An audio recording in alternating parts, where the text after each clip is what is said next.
Hey guys, welcome back. This is episode 78 of Talk Wrestling here on NoDQ.com and everywhere else in the freaking world that you can watch wrestling stuff. MySpace, Facebook, Twitter, YouTube. Thank you all for watching last week. We know we've presented some subpar shows in the past, but we're back on track. I'm back in the groove, if you will. And I've got 8 more questions from you, as well as another DVD review and a VRQ. Ooh.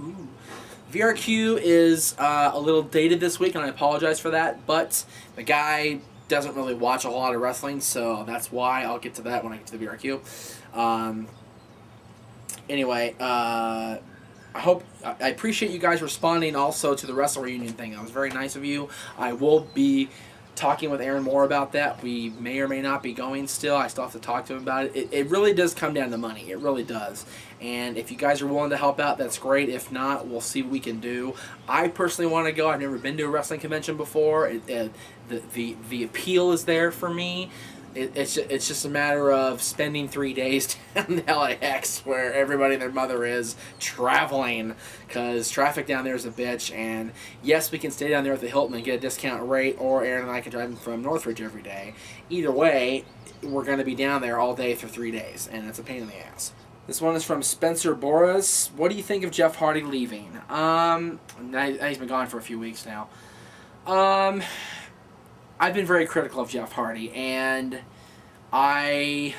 looking at that match with CM Punk at SummerSlam, I regret that. I do regret being critical of Jeff Hardy, and if it makes me a hypocrite for saying this, then I'm sorry. But Jeff Hardy showed me something at SummerSlam when he worked that match against CM Punk. He showed me that, yes, he was on his way out, but he could still go. And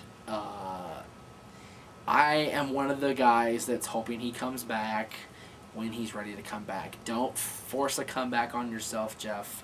Don't force it where you don't want to be here anymore and get yourself burned out like you did 6 years ago.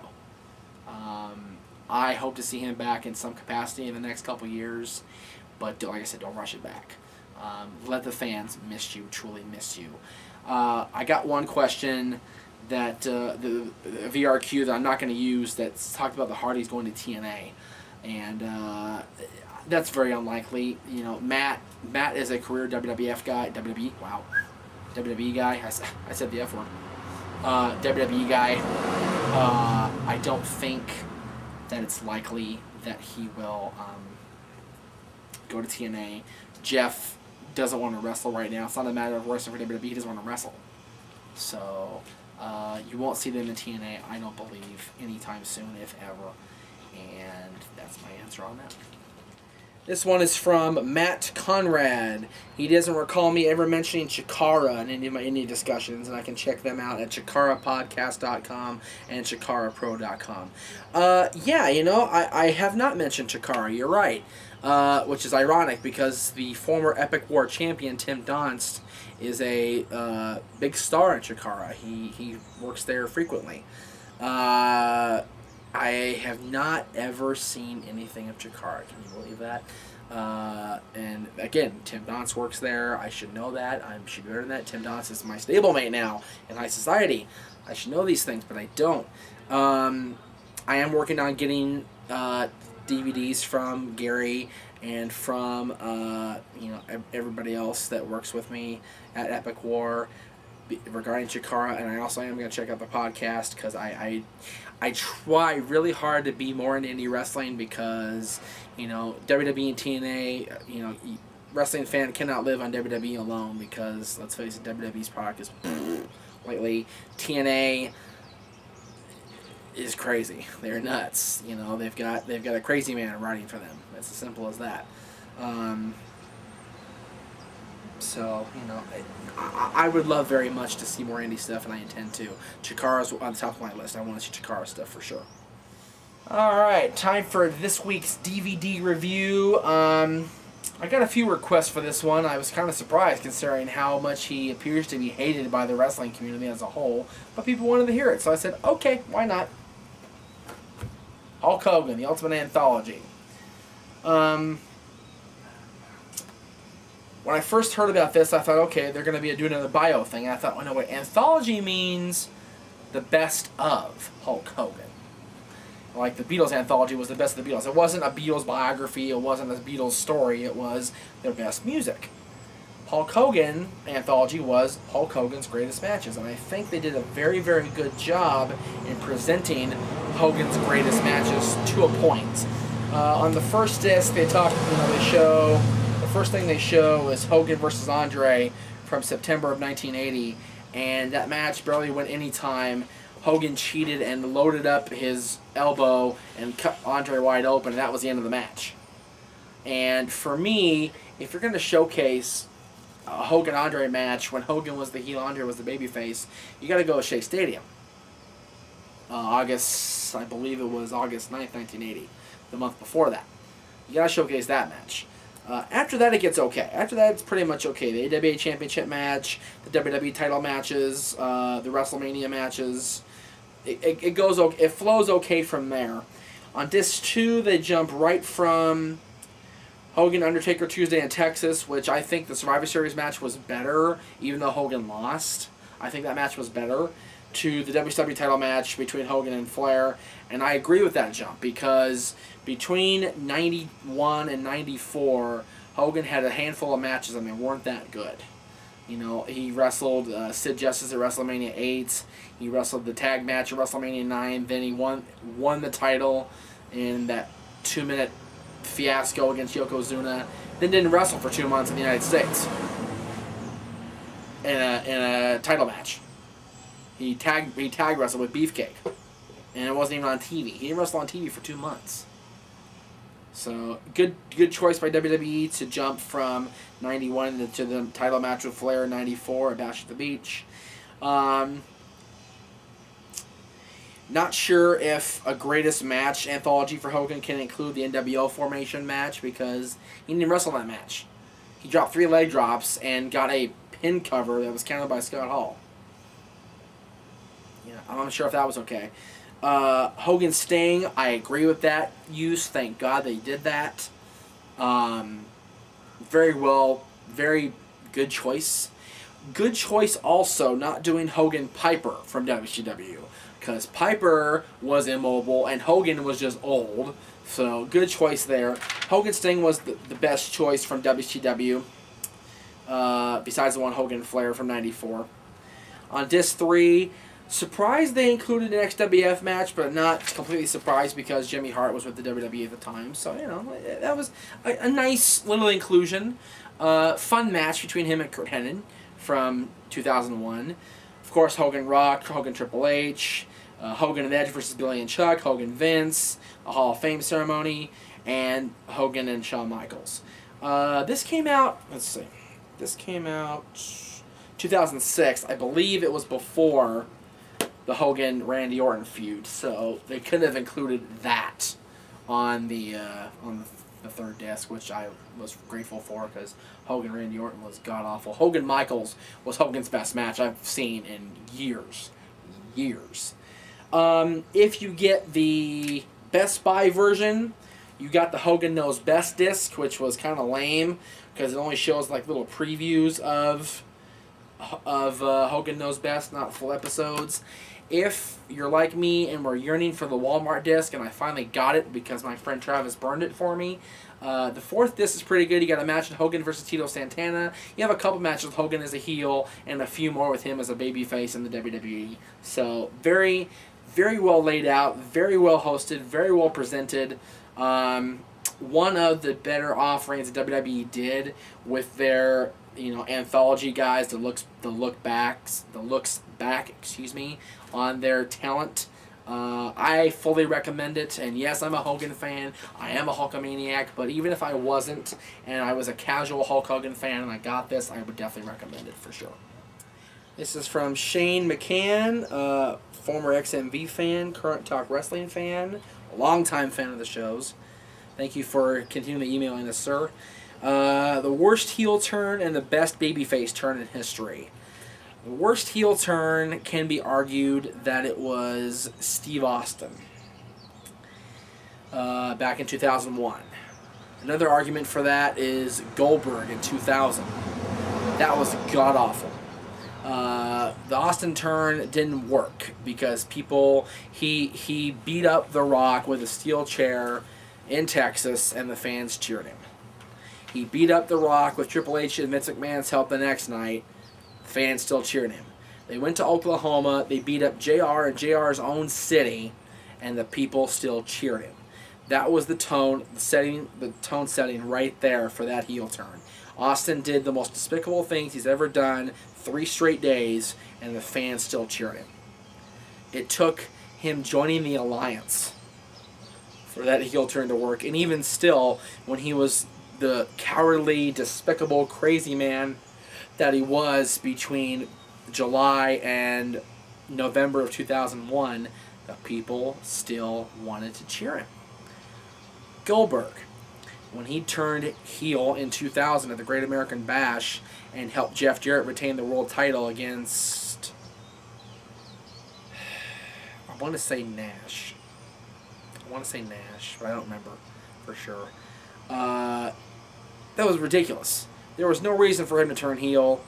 Goldberg was WCW's top guy, despite not being the champion, and there was no reason for them to do that. That was horribly ill-timed on WCW's part. One of their many mistakes between 99 and 2001 before the sale to WWE. Best babyface turn, I would have to say plane. What is it? Helicopter? Or is it a plane? Helicopter. The helicopter ruining XMV or whatever show this is. Talk Wrestling. I don't know. The best babyface turn, in my opinion, has to be Hulk Hogan in 1981 in the AWA. That changed the course of wrestling history. If Hogan had not been a babyface in the AWA and got the superstar status he did over the next 2 years and got signed by Vince McMahon in '83 and gone back and did what he did for the next 10 years, wrestling would not be the same today. We might not even have this show or any wrestling show to talk about as far as mainstream. So Hogan's babyface turn in '81 in the AWA is the best one. This question comes from Luke. My choice for the Raw guest host and why? Can I pick myself? Because I'd be an awesome guest host. I would make some fun matches. I'm going to go with myself. I'd plug Talk Wrestling. I'd plug you guys. If I can't pick anybody from the internet, which sucks, I have to say, I'd like to see, and she's apparently coming back to do the hosting gig the end of this month, is Trish Stratus. I'd like to see more of Trish on Raw. I miss her. It sucks that she's gone. Trish Stratus would be a great choice. Lita would be a great choice. Shane McMahon, Stephanie McMahon, any of those guys. There's such a wide variety of space to celebrities, sports athletes, former wrestlers, current wrestlers. It could be anybody. How about Roddy Piper? How about him doing a guest? That'd be insane. He's ran the show before. He was president for 3 months. That was nuts. It's raining ash. I'm seeing the ash fall in front of me, Aaron. The fires in Southern California, people. You gotta love it. Alright, today's VRQ comes from YohaTube. It's regarding a future member, perhaps, of the World Elite. Let's check out his question. Here's my question. I don't know if you watch TNA or not, but I was wondering, do you think that Sanjay Dutt should join the World Elite faction? My opinion, I think he should, because even if I don't even know if he's with the company still or not, because I haven't watched TNA in a while, but I think he should, because they're really not doing anything with him anyway. Okay. Well, it does pay to watch current programming, sir. I don't know if No DQ announced it before TNA did, or if, I don't know what the situation was, but Sanjay has been released from TNA. He hasn't worked there in a while. I actually saw him at Gorilla. He wrestled a couple matches for PWG. And He is no longer with TNA. If he was, he'd be a perfect candidate for the World Elite. Have the India candidate be in there. But he's not. So, unfortunately, that won't happen. It is what it is. This is from Jose Luis Garza. Where is LowKi since signing with WWE? I believe LowKi is hurt. I could be wrong. But I believe he got hurt wrestling in Florida as, whatever, I forget his name now. Whatever they renamed him. I couldn't tell you if I tried. But he is hurt. He may still be hurt. If not, he'll get called up eventually. It's just a matter of finding the right gimmick for him. LowKi, if they used him as LowKi and let him beat LowKi in WWE, I think he'd do tremendously well, but they're not going to let him do that, let's be honest. They're not going to let him be the guy that he was in TNA, the guy that he has been in the indie circuit. They don't believe in that crap. I can't wait to see what they do with Bryan Danielson since they've signed him. I can't wait to see how they ruin him and send him back to the indies packing with nothing. I hope I'm wrong about Bryan. I'm wrong about LowKi. But I'm being realistic. They don't do shit with the indie guys. They treat them like crap. This is from Andrew Bailey. What's my favorite WWE video game? Right now, it's SmackDown vs. Raw 2007.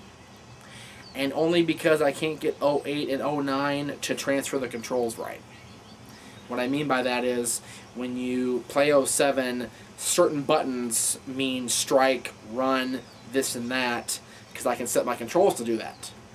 On 08 and 09, I can't set my controls to do that because they don't have that option anymore.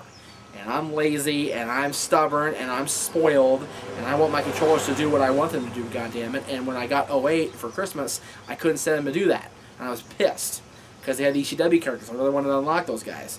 And I can't do that. So, I can't play it. 09, I haven't even tried yet. What I really want to try is the PS3 Legends of WrestleMania and incorporate my rosters with both of those. That'd be awesome. Be awesome. But I can't, because I'm a broke bitch. I can't afford a PS3. This is from James Doty Sr. If Eddie Guerrero was live, who would he be feuding with, and what brand would he be on? Well, if Eddie was alive, a lot of things would be different. For one thing, we might not have the wellness policy.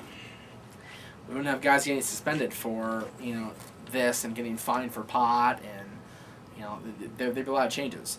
But if Eddie was still alive, I would love to see him feud with Randy Orton. I'd love to see him feud with Chris Jericho, with Edge when he comes back.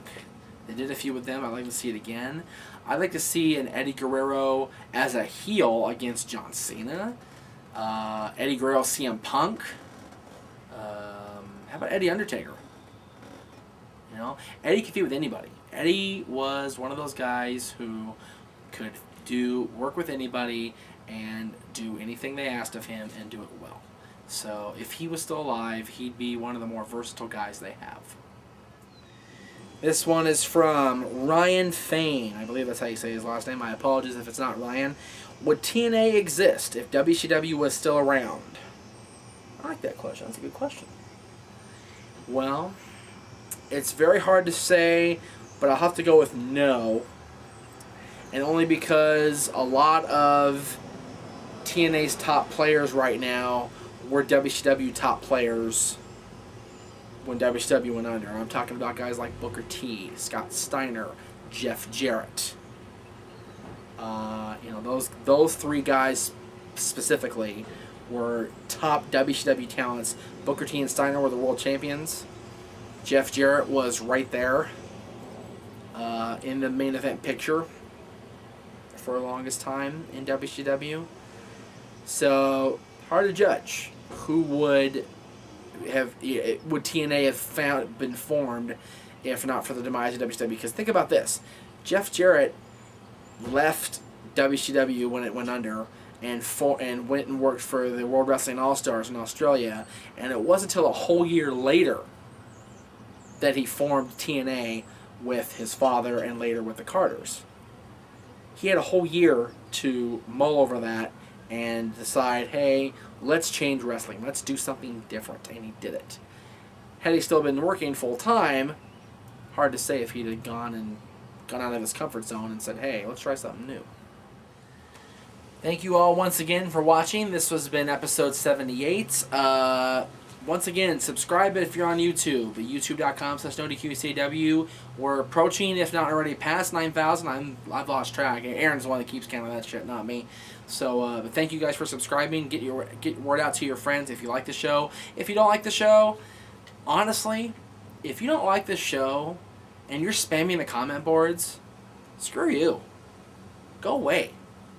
If you don't like the show, nobody has a gun to your head and forcing you to watch this show. And if you have an opinion, give me a critical opinion, but give it to me coherently and not without, oh, well, fuck you, you suck, dude, with your finger in your nose, okay? That's stupid. If you have a criticism of the show, fine. Let me hear it, let me read it, and don't spam the board. Let me read it. Email me. jdmeach1@yahoo.com, myspace.com/NoDQTalkWrestling. No DQ Talk Wrestling is the MySpace. YouTube.com/NoDQCW. You can comment there as well. If you're going to send in a VRQ, 30 seconds or less, make sure I can see your face, make sure I can hear your voice, and no background music. We had one, it was a pretty good question. They sent it in, but I could barely hear it because of the Goldust music in the background, so don't do that. I can't hear you guys if you have background music. Just send it in. You don't need to be flashy. I'm not flashy. I got my garage door in the fucking background, for crying out loud. We got noise coming back here all the time with cars and birds and planes. You don't have to be a flashy thing just to do this show or do a question for this show. Just give me the question, 30 seconds or less, and I'll be more than happy to answer it if it's coherent and I can understand it and I can see you. Okay? Send in those requests for DVD reviews. I have a lot of the DVDs, but I also don't have a lot of them too, because, you know, I'm poor ass like that. Next week, we'll have more. We'll have episode 79. We're going to try, like I said, again with Wrestle Reunion, we're going to try to make that happen. But keep me informed of what you guys want to see, what you guys want me to do on this show. I do the DVD review now. I do the VRQ now. Is there anything else you guys want to see that you don't see on this show that's within my poor-ass means? Let me know, and I'll see you next time on Talk Wrestling.